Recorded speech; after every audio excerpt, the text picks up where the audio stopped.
velkommen. Lykke på fødselsdag. Tak. Nej, hvor siger du godt ud, Marie. Tak. Og i lige måde. Hej Marie. Hej.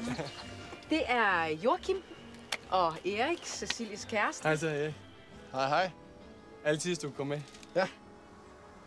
Tak. Hvordan går det på tegnestuen, Erik? Super. Jeg har lige startet et nyt stort projekt. Hvad laver du så, Joachim? Jeg er slagter. Har du så din egen forretning? Ja, jeg arbejder der bare. Nej, han ser vel nok sød ud, det må jeg nok sige. Jeg er rigtig glad for ham. Det er godt sød.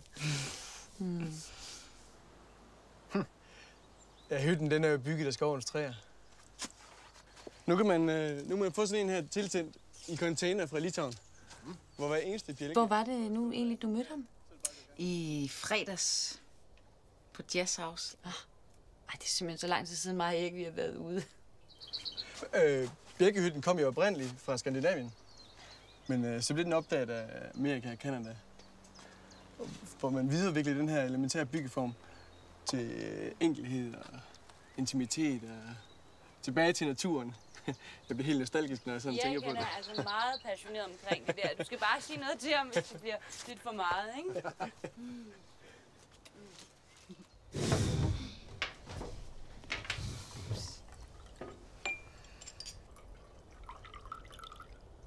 Skål. Skål. Skål. Skål.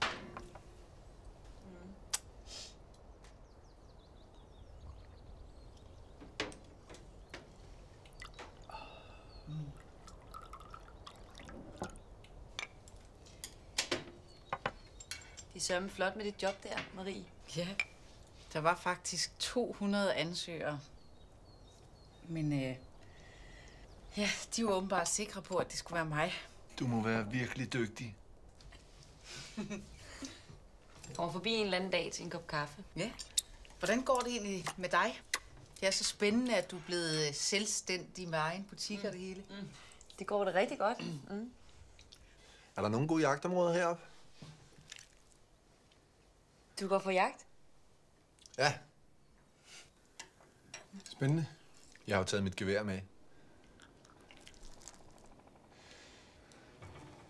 Ja, det er jo godt nok ulovligt her i Danmark, men jeg fik det for noget arbejde, som jeg lavede for en bekendt her for nylig, så det er sådan lidt...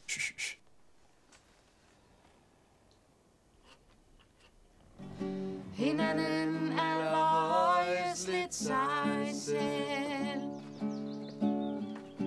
Vi er erfaringerne rigere.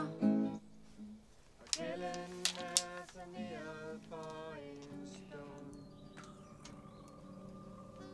Ligegyldigt hvad du siger, er det kun ord, der kommer ud nu af min mund.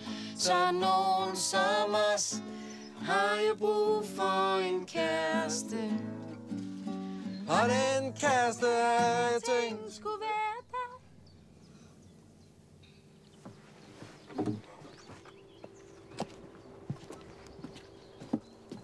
Hvad sker der?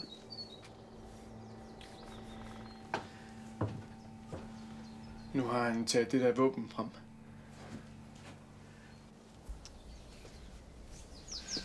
Du synger helt fantastisk. Synes du ikke, Erik spiller godt? Han er jo kørt hele vejen herop bare for at hilse på os. Okay. Marie er jo også helt vild med ham.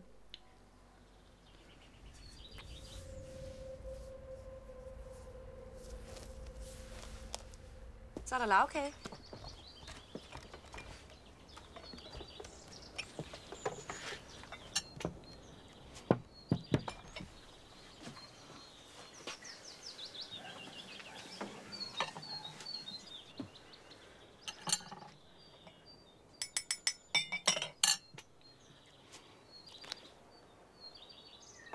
En gang jeg var på jagt i Polen, ikke, så lige pludselig så står der bare sådan en kæmpe stor bronzefarvet bjørn lige foran mig og kigger mig lige ind i øjnene, ikke?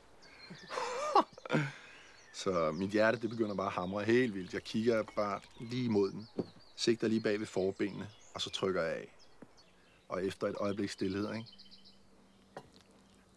så kommer der bare et brøl.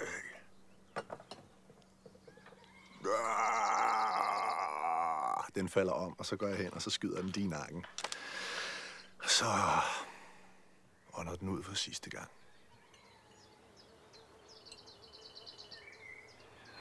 Det er det lykkeligste øjeblik i mit liv.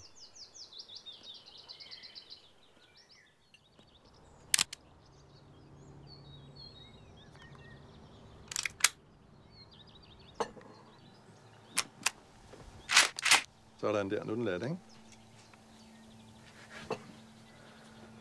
Hvad vil du? Vil du gerne holde den?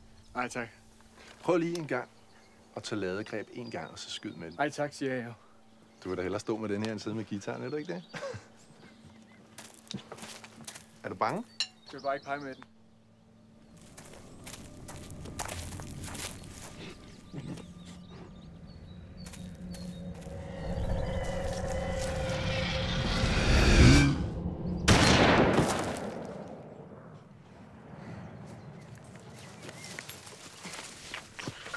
Lige være for helvede.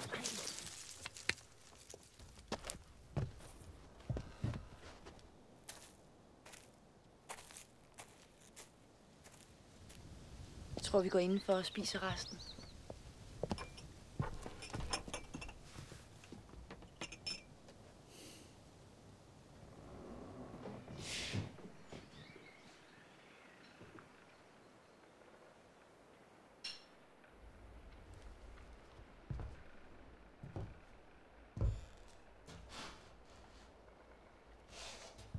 Vi vil gerne have, hvis du lægger geværet væk.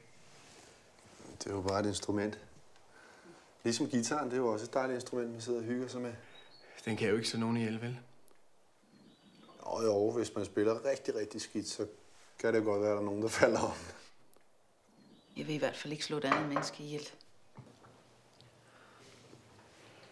Hvad nu, hvis der stod en og sagde, hvis ikke du skyder mig, så skyder jeg dig? Vil du så ikke slå ham ihjel for at redde dit eget liv? Jeg vil ikke have et mord på samvittigheden. Hvad nu, hvis jeg står og truer med at skyde jer?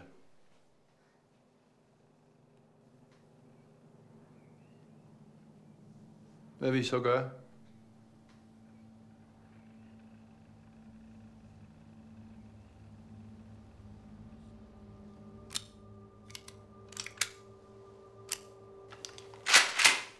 Nu skyder jeg.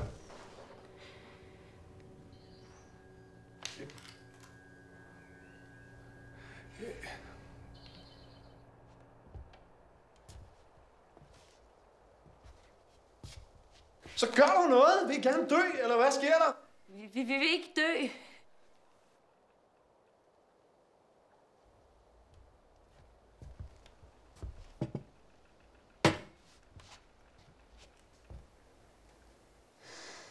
Hvis ikke I slår mig ihjel, så skyder jeg jer.